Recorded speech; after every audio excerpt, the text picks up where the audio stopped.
प्यारे बच्चों नमस्कार।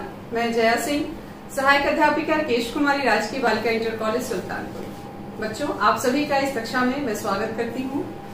बच्चों आज हम क्लास 10th में सामाजिक विज्ञान के अंतर्गत आर्थिक विकास की समझ का तीसरा अध्याय पढ़ेंगे, मुद्रा और साख। और आज की ये क्लास इस अध्याय का पहला भाग होगी, यानी इस क्लास में हम इस अध्याय का पहला भाग पढ़ेंगे। बच्चों आइए हम उन महत्वपूर्ण बिंदुओं पर चर्चा कर लें जिनको आज हम एक एक करके पढ़ेंगे। तो सबसे पहले हम इस चैप्टर में मुद्रा विनिमय का एक माध्यम, फिर दूसरा है हमारा वस्तु विनिमय प्रणाली और तीसरा है आवश्यकताओं का दोहरा संयोग, इसके बारे में जानेंगे। वस्तु विनिमय प्रणाली के लाभ और वस्तु विनिमय प्रणाली की समस्याओं की चर्चा मैं आपसे करूंगी। फिर मुद्रा क्या है, इसके अलावा प्राचीनता मुद्रा और मुद्रा का आधुनिक रूप, फिर हम मुद्रा की विशेषताएं और बैंकों में निक्षेप और चेक भुगतान के विषय में जानेंगे। बच्चों आगे बढ़ने से पहले मैं पिछले चैप्टर को एक बार आपके सामने रिवाइज करना चाहूंगी। पिछले चैप्टर में आपने भारतीय अर्थव्यवस्था के क्षेत्रक में विभिन्न आर्थिक गतिविधियों के विषय में जाना था, जिसमें प्राथमिक, द्वितीयक और तृतीयक क्षेत्र, संगठित और असंगठित क्षेत्रक, निजी और सार्वजनिक क्षेत्रकों के विषय में। आज के इस अध्याय में हम मुद्रा और साख के विषय में पढ़ेंगे। मुद्रा यानी धन, उससे आप भली भांति परिचित हैं और ये चित्र भी आप देख रहे हैं। और दूसरा है साख यानी ऋण, जिसे हम क्रेडिट भी कहते हैं। चलिए अब हम अपनी शुरुआत करते हैं और आज का हमारा पहला टॉपिक है मुद्रा विनिमय का एक माध्यम। विनिमय यानी एक्सचेंज, लेन देन करना। मुद्रा विनिमय का एक ऐसा माध्यम है जिसके द्वारा हम दैनिक जीवन में क्रय विक्रय करते हैं, यानी क्रय विक्रय यानी खरीदते हैं, बेचते हैं। बच्चों हमारे रोजाना की जिंदगी में मुद्रा बहुत ही महत्वपूर्ण है। आप अपने दैनिक जीवन की विभिन्न आवश्यकताओं को देख लीजिए, हर चीज के लिए हमें मुद्रा पर ही डिपेंड रहना पड़ता है। जैसे आप स्कूल जाते हैं, आपको बुक्स की, कॉपीज की, पेन की जरूरत पड़ती है, तो कहाँ से खरीदते हैं? पैसा होता है तभी तो हम लोग खरीद पाते हैं। तो मुद्रा का या मुद्रा के बिना हमारी जिंदगी की कल्पना करना थोड़ा मुश्किल है। हम अपनी हर आवश्यकता के लिए मुद्रा पर एक तरीके से आश्रित हो गए हैं। और ये मुद्रा जो है, कभी कभी ऐसा भी होता है कि मुद्रा के बदले कभी कभी सेवाएं भी प्रदान की जाती हैं। उदाहरण के लिए शिक्षक, डॉक्टर आदि, यानी कि ये लोग जो शिक्षक होते हैं या डॉक्टर होते हैं, अगर इनको वेतन मिलता है तो उस वेतन के बदले ये कार्य करते हैं। लेकिन बच्चों क्या आपने कभी सोचा है कि अगर मुद्रा नहीं थी तब वस्तु का या हम अपनी आवश्यकताओं की पूर्ति कैसे करते थे? आइए अब हम उसके बारे में बात करें। बच्चों आइए इसके अंतर्गत हम वस्तु विनिमय प्रणाली को जानेंगे। वस्तु विनिमय प्रणाली क्या है? बार्टर सिस्टम ऑफ एक्सचेंज, इसको इंग्लिश में कहेंगे। इसमें क्या होता है, देखिए इसके एक शाब्दिक अर्थ हम लोग जान लेते हैं। किसी एक वस्तु का किसी दूसरी वस्तु के साथ बिना मुद्रा के प्रत्यक्ष रूप से लेन देन वस्तु विनिमय प्रणाली कहलाता है। यानी कि जब दो वस्तुएं हों और जरूरत सबकी अलग अलग हो, जैसे मान लीजिए उदाहरण के तौर पर मैं आपको बताना चाहूंगी, एक जूता वाला है, उसको गेहूं की जरूरत है, लेकिन वो गेहूं उसे तभी प्राप्त होगा जब वो किसान जो है उसको जूते की जरूरत हो। तो आपस में जब ये लोग सामान को अदला बदली करेंगे तब इनकी आवश्यकता पूरी हो जाएगी और यही प्रणाली जो है वस्तु विनिमय प्रणाली कहलाती है। उदाहरण के तौर पर आप देखिए, ये चित्र आप देखेंगे, यहाँ पर आप देख रहे हैं ये सब्जी वाला है, ये फल वाला है और ये मुर्गे वाला है। इसे मुर्गे की जरूरत है और इसे फल या सब्जी की जरूरत है। ये चित्र आप देख रहे हैं कि एक में जूता है और एक हाथ में बैग लिए हुए है। जूते वाले को बैग की जरूरत है और बैग वाले को जूते की जरूरत है। इसके अलावा आप ये चित्र यहाँ पर भी देख रहे हैं, किसी को साइकिल की जरूरत है, किसी को मैच बॉक्स की जरूरत है, किसी को सैंडल की जरूरत है और किसी को कुछ खाद्य सामग्री की जरूरत है। इसी तरह ये चित्र भी है। आप इन सभी चित्रों को देखेंगे तो आप समझ पाएंगे कि लोगों ने अपनी आवश्यकताओं के लिए एक दूसरे के साथ सामानों की या वस्तुओं की अदला बदली कर ली है। उदाहरण के तौर पर मैंने यहाँ पर लिखा भी है, जूते के बदले गेहूं खरीदना, गेहूं के बदले कपड़ा खरीदना और किताब के बदले कॉपी खरीदना। ये सारी प्रक्रियाएं क्या है कि आपस में जुड़ी हुई है। और पहले के जमाने में जब मुद्रा नहीं थी तो लोग वस्तु विनिमय प्रणाली के माध्यम से ही आपस में खरीदारी करते थे और एक तरीके से अपना सामाजिक और आर्थिक जीवन बैलेंस करके चलते थे। बच्चों आइए वस्तु विनिमय प्रणाली के अंतर्गत हम आवश्यकताओं के दोहरे संयोग को जानते हैं। आवश्यकताओं का दोहरा संयोग जब दो या दो से अधिक लोग आपसी सहमति के आधार पर वस्तुओं का प्रत्यक्ष रूप से आदान प्रदान करते हैं तो इसे आवश्यकताओं का दोहरा संयोग कहते हैं। इसके उदाहरण के तौर पे मैं आपको बताना चाहूंगी, जैसे मान लीजिए एक कपड़ा निर्माता है और वो कपड़े बेचकर गेहूं खरीदना चाहता है, लेकिन उसके पास मुद्रा नहीं है, तो वो क्या करेगा, वो सबसे पहले एक गेहूं उगाने वाले किसान को ढूंढेगा जिसकी जरूरत हो कि उसे भी कपड़ा चाहिए। तो वो क्या करेगा कि ये दोनों लोग आपस में आपसी सहमति के आधार पर चीजों की अदला बदली कर लेंगे, यानी गेहूं उगाने वाला किसान कपड़े खरीद लेगा और कपड़ा बेचने वाला गेहूं खरीद लेगा। और ये उस परिस्थिति में करते हैं क्योंकि उनके पास मुद्रा नहीं है। इसको आप चित्र के माध्यम से भी समझ सकते हैं। देखिए, ये फल वाला है और ये मुर्गे वाला। फल वाले को मुर्गे की जरूरत है और मुर्गे वाले को फल की जरूरत है, और ये दोनों लोग आपसी सहमति से अपनी वस्तुओं का अदला बदली कर लेंगे। तो ये हो गया आवश्यकताओं का दोहरा संयोग। इसमें क्या होता है कि वस्तु विनिमय प्रणाली में बिना मुद्रा के उपयोग के वस्तुओं का विनिमय होता है, इसलिए आवश्यकताओं का दोहरा संयोग आवश्यक हो जाता है। क्योंकि मुद्रा का प्रयोग नहीं है, इसलिए ये प्रक्रिया संभव है। अगर मान लीजिए वही वस्त्र निर्माता के पास मुद्रा होती तो आराम से बाजार में जाता और अपने कपड़े बेचकर मुद्रा ले आता और उसी मुद्रा से अपनी आवश्यकता की वस्तु या गेहूं खरीद लेता, या जो भी उसकी जरूरत के सामान है या सेवा की कोई भी चीजें वो अपने लिए खरीद सकता था। तो ये हो गया बच्चों आवश्यकताओं का दोहरा संयोग। बच्चों, अगला हमारा टॉपिक है वस्तु विनिमय प्रणाली के लाभ, यानी इस वस्तु विनिमय प्रणाली के क्या लाभ हो सकते थे। जैसे देखिए, पहला दिया हुआ है पारस्परिक सहयोग का विकास। जैसा कि मैंने आवश्यकताओं का दोहरा संयोग आपको बताया कि लोग आपसी सहमति के आधार पर वस्तुओं का आदान प्रदान करते हैं, तो एक तरीके से इन लोगों में सहयोग की भावना विकसित होती है। दूसरा है आपका अंतर्राष्ट्रीय व्यापार के लिए उपयुक्त। कैसे अंतर्राष्ट्रीय व्यापार के लिए उपयुक्त? इस तरीके से है क्योंकि विभिन्न देशों की मुद्राएं जो है अलग अलग होती हैं, तो उसका भुगतान करने में समस्या आ सकती है, इसलिए वस्तु विनिमय प्रणाली के द्वारा इस समस्या से हम छुटकारा पा सकते हैं। तीसरा है आपका सरल प्रणाली। सरल प्रणाली इसलिए क्योंकि जो शिक्षित व्यक्ति होते हैं, जो गांव में पढ़े लिखे लोग नहीं होते हैं, वो मुद्रा के आकलन में थोड़ा सा उनसे गड़बड़ी हो सकती है, लेकिन वो वस्तु विनिमय के आधार पर इन समस्याओं से मुक्ति पा लेते हैं, इसलिए एक तरीके से ये सरल प्रणाली कही जाती है। चौथा है हमारा मौद्रिक पद्धति के दोषों से मुक्ति। बच्चों, मौद्रिक पद्धति में अनेक दोष उत्पन्न होते रहते हैं समय समय के साथ। कभी कभी मुद्रा में संकुचन आ जाता है, फिर मुद्रा का प्रसार होने लगता है। तो वस्तु विनिमय प्रणाली में इन सब दोषों से हमें मुक्ति रहती है, इसलिए वस्तु विनिमय प्रणाली पहले के जमाने में बहुत प्रचलित थी। बच्चों, अभी आपने मौद्रिक पद्धति में मुद्रा संकुचन और मुद्रा विस्तार के विषय में जाना। आइए मैं आपको बता दूं कि मुद्रा संकुचन और मुद्रा विस्तार क्या है। जब मुद्रा की मांग की अपेक्षा उसकी पूर्ति कम होने लगती है, वस्तुओं और सेवाओं का उत्पादन बढ़ जाता है, कीमतें गिरने लगती हैं तथा मुद्रा का आंतरिक मूल्य बढ़ जाता है, वह स्थिति मुद्रा संकुचन कहलाती है। अब मुद्रा विस्तार क्या है?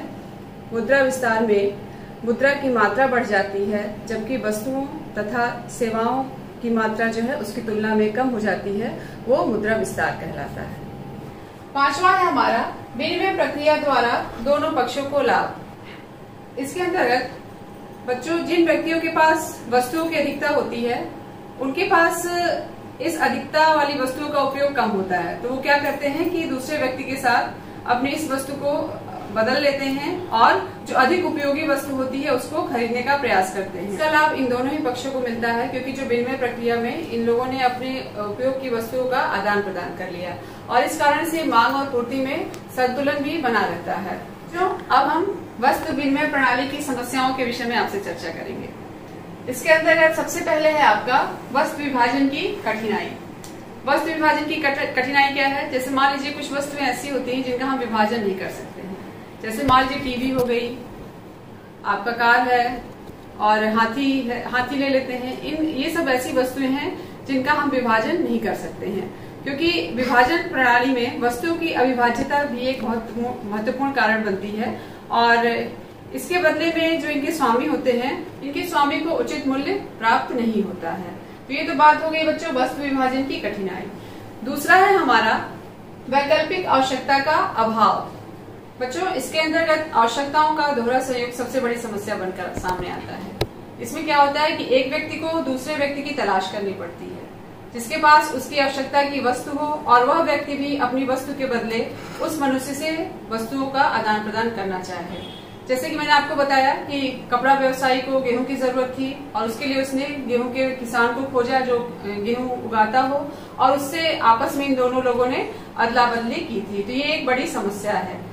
तीसरा है हमारा सामान्य मापदंड का अभाव। इसके अंतर्गत मूल्य का कोई ऐसा सर्वमान्य माप नहीं होता है जिसमें वस्तु के मूल्य को विभिन्न वस्तुओं के माध्यम या उसके सापेक्ष जो है निश्चित किया जा सके, और ये भी एक बड़ी समस्या के रूप में सामने आई। अगला हमारा टॉपिक है अधिक स्थान की आवश्यकता।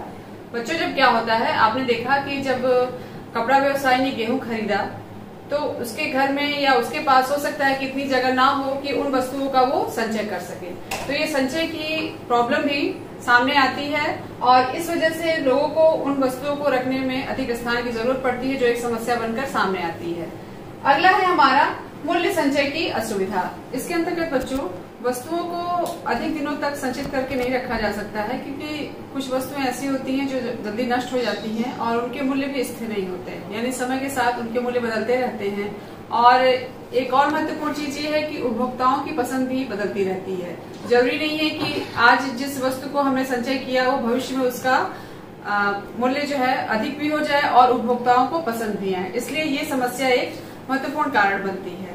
अगला है हमारा भविष्य में भुगतान की समस्या। इसके अंतर्गत वस्तुओं के रूप में भावी भुगतान में कई कठिनाइयां उत्पन्न हो सकती हैं, जैसे भविष्य में दी जाने वाली वस्तुएं और उनकी गुणवत्ता को लेकर विवाद हो सकता है। मान लीजिए एक किसान जो है दूसरे किसान को 5 वर्षों के लिए अपना ट्रैक्टर उधार पर देता है, और जब 5 वर्ष बाद वो किसान दूसरे किसान को जब ट्रैक्टर लौटाता है तो संभवतः वो ट्रैक्टर पुराना हो जाएगा और उसकी गुणवत्ता थोड़ी कम हो जाएगी, और दूसरा किसान जिसने उधार लिया है वो ये सोचे कि हम एक नया ट्रैक्टर खरीद के दे दें, तो हो सकता है कि जिस किसान ने उसे उधार दिया हो उसको नए ट्रैक्टर की गुणवत्ता पुराने ट्रैक्टर की अपेक्षा कम लगे।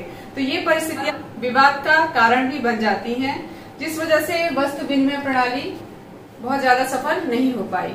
और इस प्रणाली की असफलता का कारण ये था कि उस समय मुद्रा का प्रयोग कम था, लेकिन जैसे ही मुद्रा का प्रयोग प्रारंभ हुआ ये समस्या दूर हो गई, क्योंकि लोग अपनी आवश्यकताओं की पूर्ति मुद्रा के माध्यम से आसानी से करने लगे, और इसीलिए मुद्रा को विनिमय का माध्यम माना जाता है, यानी ये मध्यस्थता का काम करती है।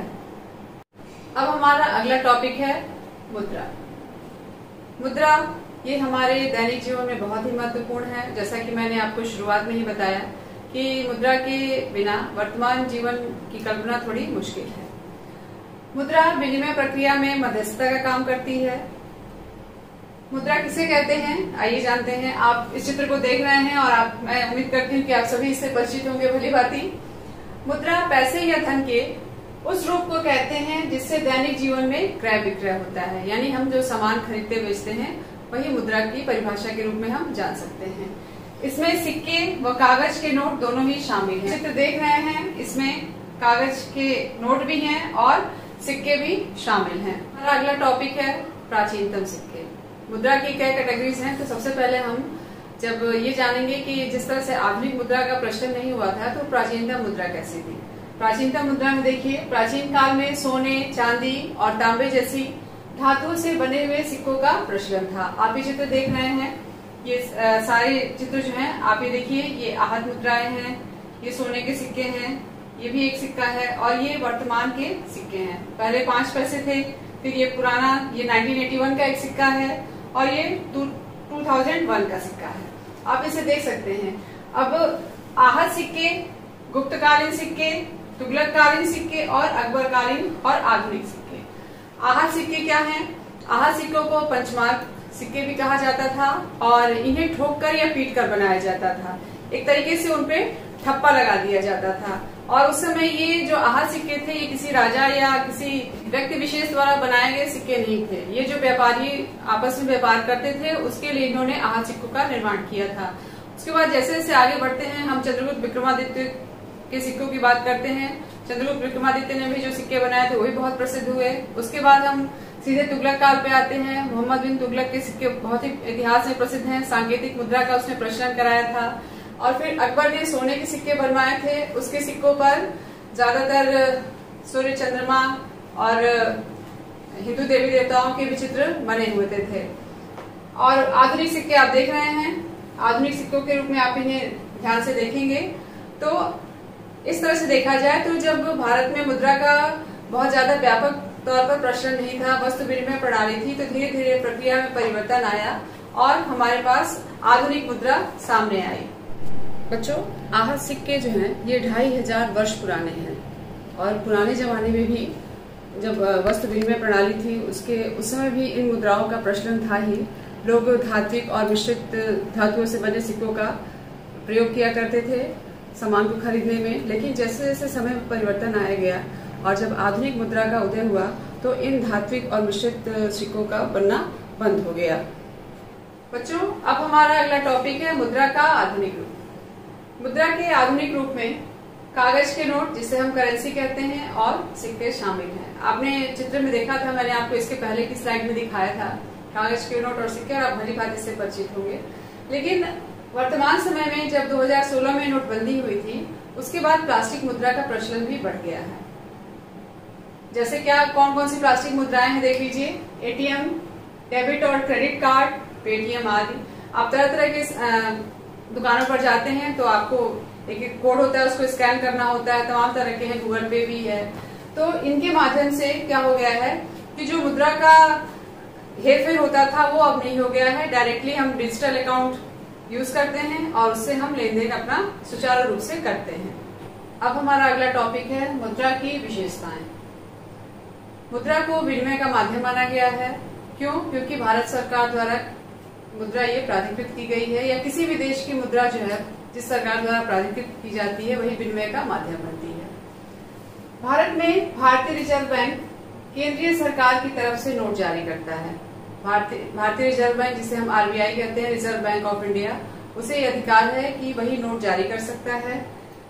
भारतीय कानून के अनुसार किसी भी अन्य व्यक्ति या संस्था को नोट जारी करने का अधिकार नहीं है। यानी सिर्फ भारतीय रिजर्व बैंक आरबीआई ही नोट जारी कर सकती है। कोई अन्य व्यक्ति अगर इस तरह का कार्य करता है तो भारतीय कानून के अनुसार दंड का अधिकारी होगा।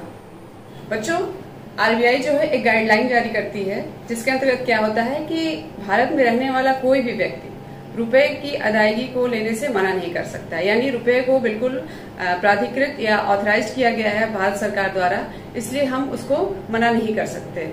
आधुनिक मुद्रा का विनिमय के अतिरिक्त कोई और अन्य उपयोग नहीं है। यानी विनिमय के लिए मुद्रा का उपयोग किया जा सकता है, अन्य कार्यों के लिए या अन्य गलत साधनों के लिए इसका उपयोग हम नहीं कर सकते हैं। विनिमय के माध्यम के रूप में रुपए को व्यापक रूप से स्वीकार किया गया है। आप ये देख रहे हैं, रुपए का ये साइन है, इसे अंतर्राष्ट्रीय स्तर पर मान्यता प्राप्त है। अगला टॉपिक है हमारा बैंकों में निक्षेप, जिसे हम जमा कहते हैं। बच्चों, क्या होता है कि कभी कभी हर व्यक्ति के पास रोज बहुत ज्यादा पैसों की जरूरत नहीं पड़ती है। जैसे मान लीजिए कोई व्यक्ति जो है 500 रुपए कमाता है, लेकिन रोज की उसकी आवश्यकता 100 रुपए की होती है, तो वो उसके पास जो 400 रुपए बचते हैं उनको वो बैंक में जमा करता है। निक्षेप मतलब जमा करना। देखिए, अधिकांश लोग मुद्रा को बैंकों में निक्षेप के रूप में जमा करते हैं।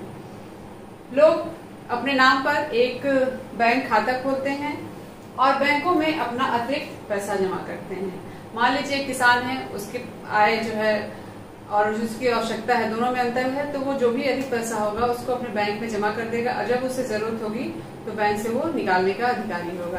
बैंक में जमा करने का भी एक तरीका है, उसका एक फॉर्म आता है, वो फॉर्म भरना पड़ता है, फिर बैंक में अपना पैसा जमा कर सकते हैं। बैंक जमा राशि पर ब्याज भी देता है, यानी जितना हम धन जमा करते हैं उस पर बैंक जो है इंटरेस्ट भी देता है, और वो इंटरेस्ट हमारे एक तरीके से देखा जाए तो अतिरिक्त आमदनी के तौर पर मिलती है।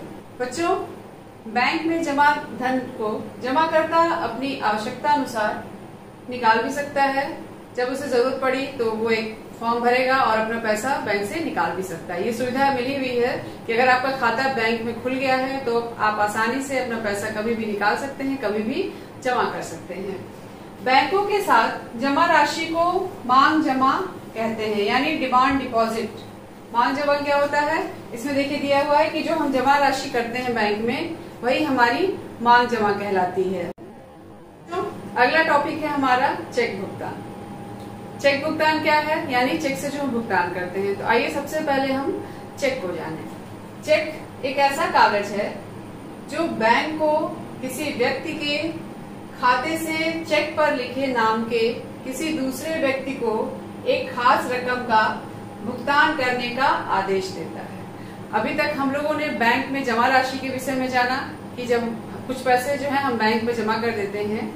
अब हम जानेंगे कि अगर उस राशि का भुगतान चेक के माध्यम से करना होगा तो कैसे करेंगे। इसके संबंध में एक स्टोरी है। देखिए, ये आप चित्र देख रहे हैं, ये चेक का ही है। इस पे एक स्टोरी है, मैं आपको सुनाने जा रही हूँ।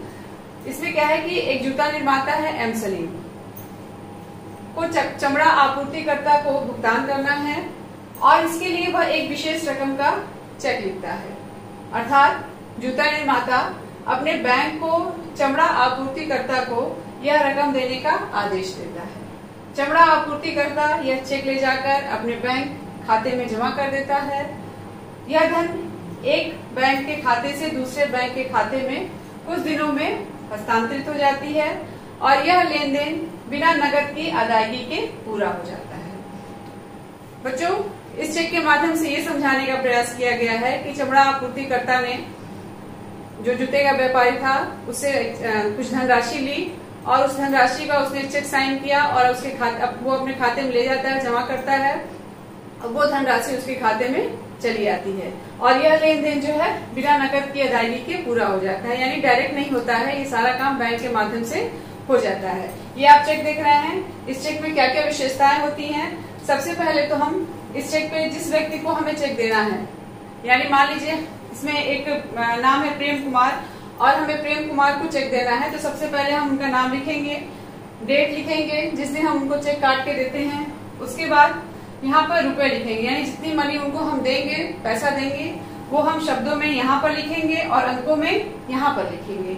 उसके बाद ये खाता संख्या चेक पे ऑलरेडी लिखा रहता है और उसके बाद नीचे हम जो भी व्यक्ति देगा उसका साइन रहेगा।